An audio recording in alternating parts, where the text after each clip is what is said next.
嘛，大家乡亲关心问也是疫情问题尔，其实了一个问题，更较要紧，就是粪扫。全台湾各地真个县市拢有粪扫的问题。来讲南投县，南投县目前有吨差不多17栋的粪扫，这个粪扫是一个真大的问题。南投县议会定期会议有真个县议员就真关心粪扫的问题。对了，这代志李明珍这个县长就表示讲，对了，积极协调其他县市处理。倒收粪扫，嘛会兴建绿能的处理中心，加强自主粪扫的处理。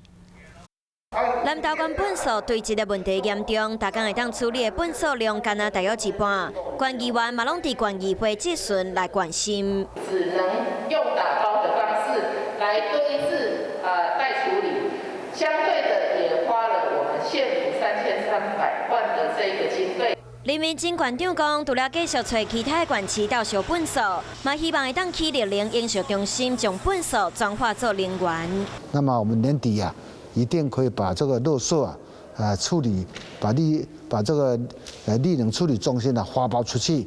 等绿能中心完成，县内就会使家己处理粪扫，嘛希望大家做伙打拼，减少粪扫量。Hello， 大家好，我是品轩。想要跟我一起品味生活中的大小事吗？一定要赶快打开华视的 YouTube 频道，按赞、订阅，并且开启小铃铛哦。